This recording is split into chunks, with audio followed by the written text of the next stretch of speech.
वंशाकल्पतरुर्भश्च कृपा सिन्धुभैव च पतितानां पावनेभ्यो सकल वैष्णवेभ्यो नमो नमो।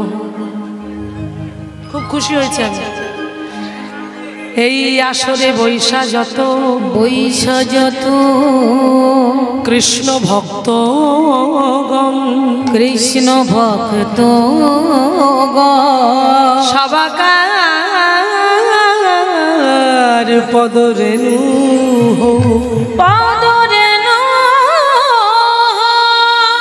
আমার মস্তকের ভূষণ আমার মস্তকের ভূষণ হরি নাম করি রে ভাই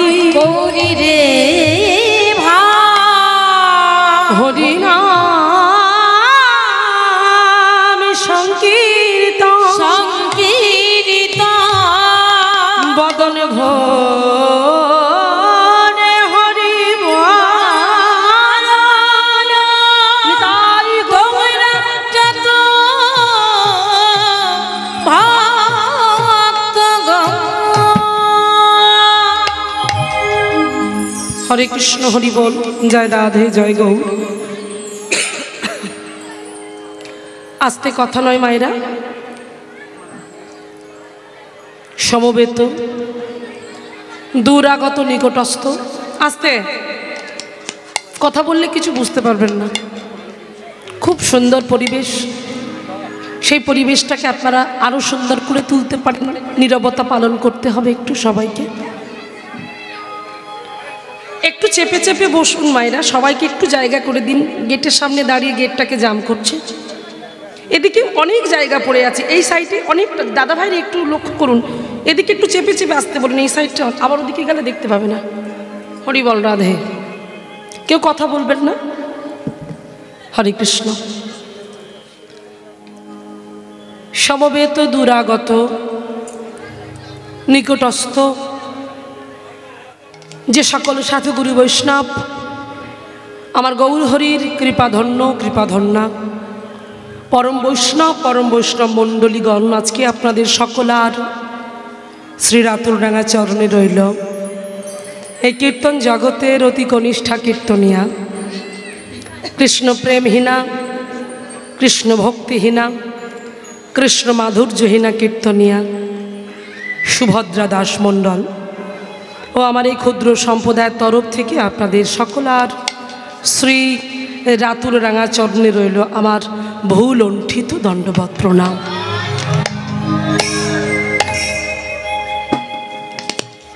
প্রণাম জানাই আমার পিতা মাতার চরণে, প্রণাম জানাই আমার গুরুদেবের চরণে, প্রণাম জানাই আজ যেখানে এসেছি, আজকের এত সুন্দর ভুবন মঙ্গল হরি সভা, কি অপূর্ব শোভা। এখানে প্রণাম না জানালে আমার অপরাধ হবে, তো এই জায়গাতে বেশি করে প্রণাম জানাতে হবে। এই সেই মেদিনীপুর, সেই মেদিনীপুরের মাটি। এখানে কিছু ভালো হোক বা না হোক, একটা জিনিস দেখলে আমাদের মন ভরে যায়। কারো বাড়ি দোতলা হোক বা না হোক, প্রতিটা ঘরে ঘরে আমার ভক্তি দেবীকে, আমার বৃন্দা দেবীকে শ্বেত পাথর দিয়ে মোজাক টালি দিয়ে এত সুন্দর করে আমার মায়ের মন্দিরটা করেছে, করে রেখেছে সবাই আমার মাকে যত্ন করে। যখনই দেখি মেদিনীপুরের মাটিতে এলে, আমরা গাড়িতে আস্তে আস্তে আলোচনা করি, মেদিনীপুরে গেলে কিছু দেখি বা না দেখি আমার ভক্তি দেবীর যত্নটা দেখে আমরা ধন্য হই, যেটা সনাতন ধর্মের খুব বেশি করে দরকার, বেশি করে প্রয়োজন। আমরা হিন্দু, আমরা সনাতন ধর্মের মানুষ। সনাতন ধর্ম, সনাতন মানে কি? যেটা চিরসত্য, এর বিকল্প আর কিছু হয় না। আমরা সেই সনাতন ধর্মের মানুষ, আমরা গর্বিত, আমরা বাঙালি, আমরা ধন্য, আমরা বাঙালি। ভগবানের কাছে প্রার্থনা করব আমরা প্রত্যেকে আবার যদি জন্ম হয় যেন বাংলার মাটিতে সনাতনী হয়ে সনাতন ধর্মের মানুষ হয়ে জন্ম নিতে পারি।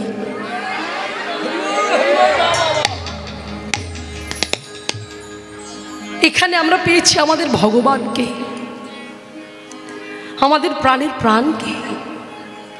তাই এখানে যখন এলাম, আসার সঙ্গে সঙ্গে আমরা যে বাড়িতে উঠলাম সেই বাড়ির মা, বাড়ির যিনি গৃহবধূ ছিলেন বৌমা, আচরণ এত সুন্দর, এত অপূর্ব। প্রত্যেকটা মানুষের আশা থেকে, গাড়ি থেকে নামা থেকে আমার কমিটির দাদা ভাইরা কি সুন্দর করে আতিথেয়তার সঙ্গে আমাদেরকে আপ্যায়ন করে। দেখুন এখানে তো আমার রক্তের সম্পর্ক নেই, কোনো রক্তের সম্পর্ক আছে কি নেই, কিন্তু এই যে ভালোবাসা, ভালোবেসে আপন করে টেনে নেওয়া, এটা কজন করতে পারে? আমরা এলাম, আমরা বসলাম, আমরা ধন্য হলাম তাদের আতিথেয়তাতে দেখে, যেন মনে হয় আমরা কোনো আত্মীয় বাড়িতে এসেছি, এত নিজের করে ভালোবেসে কাছে টেনে নেওয়াটা। তারপর যখন আমি হরিবাসরে আসলাম, আমার মায়েরা শ্রীখোল করতাল সঙ্গে নিয়ে, আমার ভক্তবৃন্দ বাবারা তারা সংকীর্তন গাইতে গাইতে, মায়েরা গঙ্গা জল পুষ্প ছড়াতে ছড়াতে, যেটা আমার প্রাপ্য নয়, আমি এটার যোগ্য নই।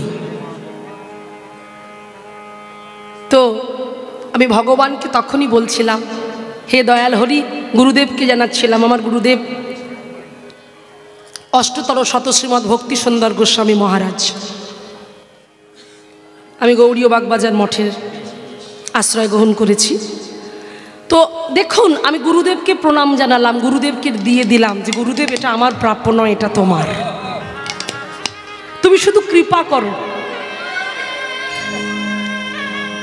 তুমি শুধু কৃপা করো, এরকম করে যেন আমি হরিনাম, আমার প্রভুর বাণী যেন প্রচার করতে পারি, দেশে দেশে গিয়ে, বিভিন্ন দেশে গিয়ে যেন তোমার নামটাকে প্রচার করতে পারি, আর কিচ্ছু চাই না। শুধু তাই নয় মাইরা, এখানে যখন এলাম, এই পর্যন্ত পৌঁছালাম, আমি আসার সময় আমার পায়ে একটু ফ্যান লেগেছে বলে, ফ্যানের উপরে পা দিয়েছিলাম বলে এক মা তাড়াতাড়ি করে আমাকে দাঁড় করিয়ে এই পাশের পুকুর থেকে জল নিয়ে আমার পাটা ধুয়ে, পায়ের তলা থেকে এমনভাবে ধুয়ে দিচ্ছে, আমি ভাবছি আমি কোথায় এলাম, কাদের কাছে এসে দাঁড়িয়েছি। ওই ভিজে গেছে জায়গাটা, কাদা হয়ে গেছে, নিজের আঁচলটা দিয়ে আমার পাটা মুছিয়ে দিচ্ছে। এগুলো কি আমার প্রাপ্য? এই যে ভালোবাসা, এগুলো তো আমার ভগবান, এগুলো স্বীকৃতি না থাকলে হয় না মা। পূর্বজন্মে নিশ্চয়ই কোথাও একটু ভালো কাজ করেছিলাম, যার জন্য এ জন্মে কৃষ্ণ বলবার সৌভাগ্য হয়েছে আমার। আসতে পেরে এই ভুবন মঙ্গল হরি সবাই এসে দাঁড়িয়ে কমিটির দাদা ভাইদের এই আচরণ দেখে আমরা আপ্লুত। সব থেকে বড় কথা, আমি স্নেহ করি তাকে, যে আমাকে, যার জন্য আমি এখানে আসতে পেরেছি। গত বছর এসেছিল আমার ছোট ভাই, খুব ভালোবাসি, আমরা গুরু ভাই বোন। ও যে গুরুর কাছে কীর্তন শিখেছে, আমিও সেখানে কীর্তন শিখেছি, পণ্ডিত নিমাই মিত্র মহাশয়ের কাছে। ওখানে শিক্ষা গ্রহণ করেছে শুভজিৎ। আর এই যে ওনাকে দেখছেন দ্যুতি চক্রবর্তী, উনিও আমার গুরু বোন, ওই একই গুরুর কাছে এই শিক্ষা গ্রহণ। হ্যাঁ, এই দ্যুতি চক্রবর্তী এসেছিলেন, এখন উনি ভাবজগতে এখন পাঠক হয়েছেন, ভাগবত পাঠ করছেন, ভজনিয়া হয়েছেন। ও তখন দাঁড়িয়ে কীর্তন করতো আমার দিদিভাই। হ্যাঁ, তো দেখুন কীরকম ভাগ্যের পরিহাস, আমরা একইভাবে তিনজনে এখানে চলে এসেছি। আপনাদের ভালোবাসার টানে, আপনাদের জন্য আমরা এখানে আসতে পেরেছি। তাই আমি এই কমিটির দাদা ভাইদের চরণে আরও একবার প্রণাম জানাই। আপনারা আশীর্বাদ করবেন প্রাণ ভরে, এই হরিসভার যেন আরও শ্রীবৃদ্ধি হয়, আরও সুন্দর হয়। আপনাদের মতো ভক্তরা না থাকলে আমার দাদা ভাইয়েরা কিছুই করতে পারবে না। আপনারা সাহায্য করবেন, সাহায্যের হাত বাড়িয়ে দেবেন, এই হরিবাসর যেন আরও বড় হয়, আরও সুন্দর হয়। এই যে এখন আমার অনেক বাবা মায়েরা বসতে পারছে না, এমন পজিশন তৈরি হবে, এত বড় মাঠে হবে যেন কোটি কোটি মানুষ ভিড় করতে পারে। অনেকটা বেশি বলে ফেললাম, দরকার। দেখেছেন গীতা জয়ন্তী হয়ে গেল না, ব্রিগেডের মাঠে ধর্মতলায় গীতা জয়ন্তী, কত লোক ছিল? 1 কোটির বেশি। ওই দেখুন 1,37,000। ভেবে দেখুন, আমরা পিছিয়ে আছি? আমরা পিছিয়ে নেই। সবাই গেছে সেখানে, সেই মাঠে গিয়ে সবাই গীতা পাঠ করছে, গীতা শ্লোক পাঠ করছে, হরিনাম হচ্ছে, কীর্তন হচ্ছে। তাহলে ভেবে দেখুন, আমাদের এই ধর্মীয়, আমাদের এই সনাতন ধর্মটাকে বাঁচিয়ে রাখতে গেলে আমাদের এগিয়ে আসতে হবে, আমাদের এগিয়ে যেতে হবে। আমরাও যেন এইভাবে এগিয়ে যেতে পারি, এগিয়ে গিয়ে বলতে পারি, ওগো গৌর হরি, আমরা তোমার, আমরা তোমার, তোমার নামকে আমরা বন্ধ হতে দেব না, তোমার নামকে আমরা এগিয়ে নিয়ে যাবো। তাই গৌর প্রেমানন্দ একবার হরি।